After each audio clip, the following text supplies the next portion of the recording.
بسم اللہ الرحمن الرحیم۔ جب نبی پاک صلی اللہ علیہ وآلہ وسلم مدینہ پہنچے تو سب سے پہلے مدینہ کے یہودیوں کے ساتھ ایک معاہدہ کیا کہ اگر مدینہ پر کوئی حملہ کرے گا تو ہم سب مل کر اس کا دفاع کریں گے۔ ہجرت کے 2 سال بعد اسلام کی پہلی جنگ بدر ہوئی۔ جب مسلمان مکہ سے ہجرت کر کے مدینہ آئے تو مکہ کے کفار نے ان کا تمام مال و دولت ضبط کر لیا، جس کے بعد اللہ نے مسلمانوں کو اجازت دی کہ وہ مکہ کے قافلوں کو لوٹ سکتے ہیں۔ تو مسلمان بغیر کوئی ہتھیار لیے بس کچھ تلواروں کے ساتھ ابو سفیان کے قافلے کو لوٹنے نکل پڑے، کیونکہ مکہ کے قافلے مدینہ سے ہو کر گزرتے تھے۔ لیکن راستے میں ہی اللہ نے نبی پاک صلی اللہ علیہ وآلہ وسلم کو 2 اختیارات دیے کہ یا تو وہ ابو سفیان کا قافلہ لوٹ لیں یا پھر جنگ ہو۔ اس وقت مسلمانوں کو سب سے بہتر آپشن یہی لگ رہا تھا کہ ابو سفیان کا قافلہ لوٹا جائے، کیونکہ اس سے مسلمانوں کے پاس مال آتا، اور دوسری طرف جنگ کا آپشن مسلمانوں کے لیے موت کو گلے لگانے جیسا تھا، کیونکہ ان کے پاس صرف 8 تلواریں اور 2 گھوڑے تھے۔ لیکن پھر بھی مسلمانوں نے کہا، یا رسول اللہ، آپ جیسا کہیں گے ویسا ہی ہوگا۔ اللہ مکہ کے کافروں کو ان 313 مسلمانوں کے ہاتھوں قتل کر کے معجزہ ظاہر کرنا چاہتا تھا، تو نبی پاک صلی اللہ علیہ وآلہ وسلم نے جنگ کا آپشن چنا۔ ابو سفیان کو اس بات کا پتہ چل چکا تھا کہ مسلمان ان کا قافلہ لوٹنے کے لیے تیار بیٹھے، تو اس نے ایک شخص کو مدد کے لیے مکہ بھیجا۔ جیسے ہی اس شخص نے مکہ جا کر سب کچھ بتایا تو مکہ سے ابو جہل 1000 لوگوں کا لشکر لے کر نکل پڑا، اور ابو سفیان بھی سمندر کے راستے بخیریت مکہ پہنچ گیا۔ مسلمانوں نے مدینے کے جنوب مغرب میں بدر نام کی جگہ پر اپنا پڑاؤ ڈالا، اسی وجہ سے اسے جنگ بدر کہتے ہیں۔ اگلے دن ابو جہل 1000 لوگوں کے ساتھ اسی جگہ پر آ پہنچا۔ اب دونوں فوجیں آمنے سامنے آ چکی تھیں۔ اسی وقت ابو جہل کی فوج میں سے ایک عتبہ نامی انسان اپنے بھائی اور بیٹے کے ساتھ سامنے آیا، اور اس نے مسلمان فوج کو للکارا کہ کوئی آ کر اس کا مقابلہ کرے۔ تو مسلمانوں کی فوج سے 3 لوگ سامنے آئے، ایک نبی پاک صلی اللہ علیہ وآلہ وسلم کے چچا حضرت حمزہ، اور دوسرے حضرت عبیدہ، اور تیسرے حضرت علی علیہ السلام۔ ان تینوں نے عتبہ کو ختم کر دیا۔ اس کے بعد مسلمانوں اور کافروں کے ساتھ جنگ شروع ہوئی۔ کافروں کو لگتا تھا کہ وہ آرام سے یہ جنگ جیت جائیں گے، کہاں 313 اور کہاں 1000، وہ بھی گھوڑوں اور تلواروں کے ساتھ۔ لیکن اللہ نے اس جنگ میں مسلمانوں کی مدد کے لیے فرشتے بھیجے، اور ان فرشتوں نے مسلمانوں کے ساتھ مل کر جنگ لڑی اور کافروں کی فوج کو بری طرح سے ہرا کر بھگا دیا۔ اور اسی جنگ میں مسلمانوں کا سب سے بڑا دشمن ابو جہل بھی مارا گیا، اور یہ جنگ مسلمانوں کی نہیں بلکہ اسلام کی بہت بڑی جیت تھی۔ اس ہار کے بعد کافر اب مسلمانوں سے بدلہ لینا چاہتے تھے، کیونکہ مکہ کے لوگوں کی پورے عرب میں عزت تھی، اور اب سوال ان کی عزت کا تھا۔ تو اس بار ابو جہل کی موت کے بعد ابو سفیان 3000 کا لشکر لے کر مسلمانوں کے خلاف چل پڑا، جس میں خالد بن ولید بھی شامل تھے۔ نبی پاک صلی اللہ علیہ وآلہ وسلم یہ جنگ مدینہ میں لڑنا چاہتے تھے، کیونکہ نبی پاک صلی اللہ علیہ وآلہ وسلم نے مدینہ کے یہودیوں کے ساتھ ڈیل کی تھی کہ اگر مدینہ پر حملہ ہوا تو ہم مل کر مقابلہ کریں گے، اور مسلمانوں کو اس چیز کا ایڈوانٹیج ملتا۔ لیکن زیادہ تر صحابہ نے مدینہ کے باہر ریگستان میں جنگ لڑنے کا فیصلہ کیا، تو نبی پاک صلی اللہ علیہ وآلہ وسلم نے ان کی بات مان لی، اور اب 1000 مسلمان احد پہاڑ پر 3000 کے مقابلے میں تھے۔ لیکن اسی وقت ایک منافق عبداللہ بن ابی 300 لوگوں کے ساتھ یہ جنگ چھوڑ کر چلا گیا، جس سے مسلمان اب صرف 700 رہ گئے۔ تو نبی پاک صلی اللہ علیہ وآلہ وسلم نے ایک حکمت عملی اپنائی۔ آپ نے اپنے تیر اندازوں کو احد پہاڑ کے پیچھے کھڑا کر دیا، اور انہیں سختی سے حکم دیا کہ یہاں سے بالکل نہ ہلنا، چاہے مسلمانوں کے جسموں کو پرندے بھی کھانے لگے۔ پھر جنگ شروع ہوئی، اور مسلمان ہمت کے ساتھ ان کا مقابلہ کرتے رہے، اور کافر شہید ہونے لگے اور پیچھے ہٹنے لگے۔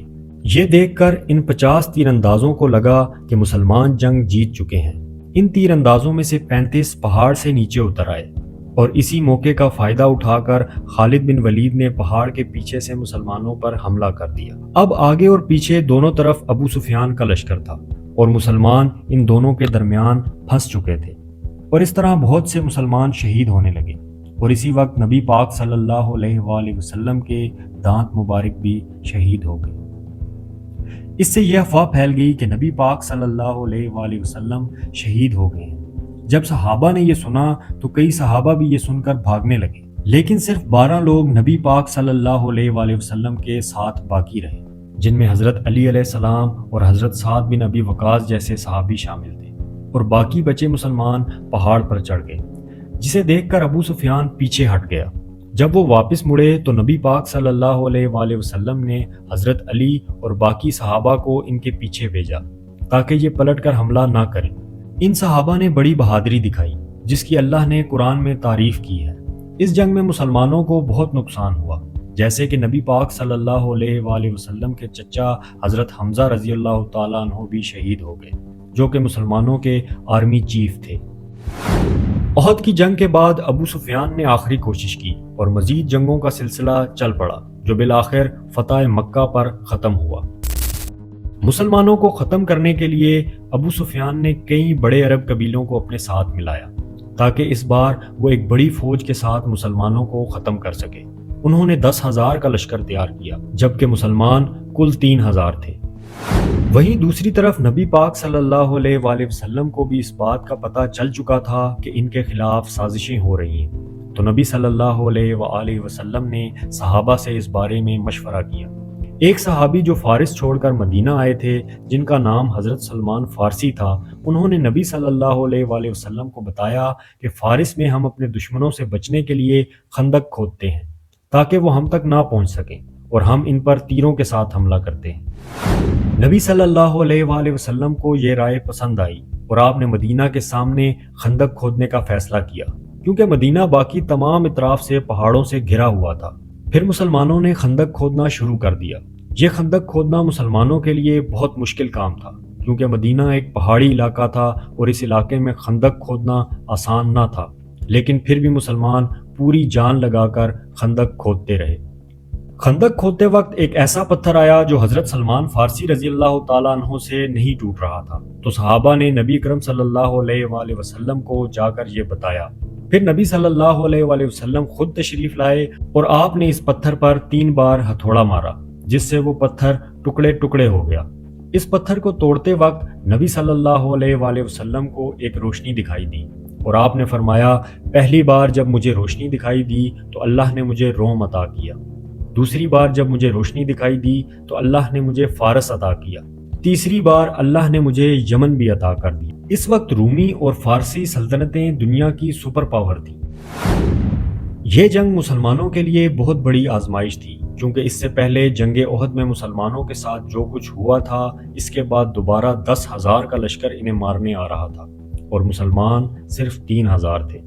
جیسے ہی وہ 10,000 کا لشکر جنگ لڑنے کے لیے مدینہ پہنچا تو وہ اس خندق کو دیکھ کر حیران رہ گئے، کیونکہ انہیں اس بات کا بالکل اندازہ نہیں تھا کہ ان کے پاس دوسرا کوئی راستہ نہیں ہے، تو انہوں نے خندق کے بالکل سامنے پڑاؤ ڈال دیا۔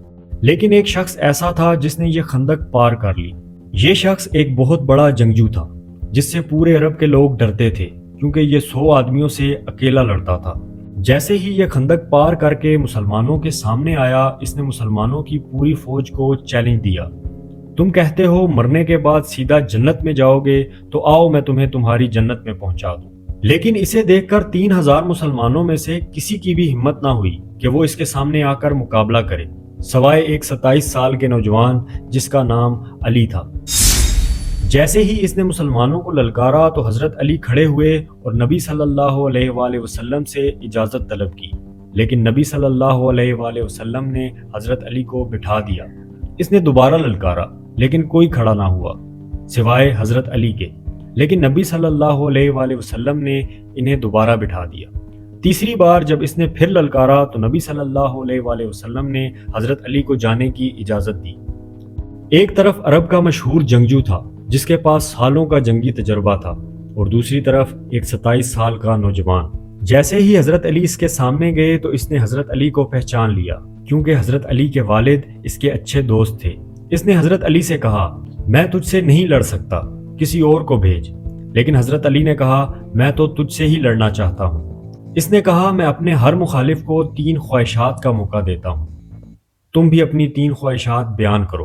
حضرت علی نے فرمایا، میری پہلی خواہش یہ ہے کہ تم مسلمان ہو جاؤ، دوسری خواہش یہ ہے کہ تم جنگ چھوڑ کر واپس چلے جاؤ، تیسری یہ ہے کہ تم میرا مقابلہ کرو، یہ سن کر اس کو غصہ آ گیا اور وہ تیزی سے حضرت علی کی طرف حملہ آور ہوا، لیکن حضرت علی نے ایک ہی وار میں اسے ختم کر دیا۔ یہ دیکھ کر سب حیران رہ گئے کیونکہ یہ کسی معجزے سے کم نہ تھا۔ اس کے بعد کفار نے دوبارہ خندق پار کرنے کی ہمت نہیں کی۔ پھر اللہ نے ایک تیز آندھی بھیجی جس سے کفار کے خیمے اکھڑ گئے اور انہیں بہت نقصان ہوا۔ لیکن کفار نے ایک نئی چال چلی۔ انہوں نے مدینہ میں موجود یہودیوں کو اپنے ساتھ ملا لیا، ان سے مدینہ میں داخل ہونے کا راستہ مانگا، جبکہ ان یہودیوں نے مسلمانوں سے معاہدہ کیا ہوا تھا، لیکن پھر بھی انہوں نے غداری کر دی۔ اب مسلمان پھنس چکے تھے اور انہیں اپنی موت نظر آنے لگی، کیونکہ مدینے میں ان کے خاندان بھی موجود تھے۔ تب اللہ نے ایک اور معجزہ دکھایا۔ ایک شخص جس کا نام نعیم بن مسعود تھا، اس نے اسلام قبول کر لیا، لیکن کسی کو اس کا معلوم نہ تھا۔ اس نے نبی صلی اللہ علیہ وآلہ وسلم کے پاس آ کر کہا، میں اسلام قبول کر چکا ہوں، لیکن کسی کو معلوم نہیں، میں کفار کو دھوکہ دینا چاہتا ہوں۔ نبی صلی اللہ علیہ وآلہ وسلم نے اسے اجازت دے دی۔ پہلے وہ یہودیوں کے پاس گیا اور انہیں اکسایا، پھر وہ کفار کے پاس گیا اور ان سے کہا کہ مدینہ کے یہودی محمد صلی اللہ علیہ وآلہ وسلم کے ساتھ ملے ہوئے ہیں۔ جب یہودیوں نے کفار سے 8 سردار بطور ضمانت مانگے تو کفار کو شک ہو گیا اور انہوں نے انکار کر دیا۔ اس سے ان کی ڈیل ٹوٹ گئی اور کفار دوبارہ اکیلے پڑ گئے۔ پھر آندھی کی وجہ سے کفار کا مزید نقصان ہوا اور ان کا کھانا بھی ختم ہو گیا، جس کے بعد وہ واپس چلے گئے۔ ان کے جانے کے بعد نبی صلی اللہ علیہ وآلہ وسلم نے فرمایا کہ ابھی یہودیوں سے بدلہ لینا باقی ہے۔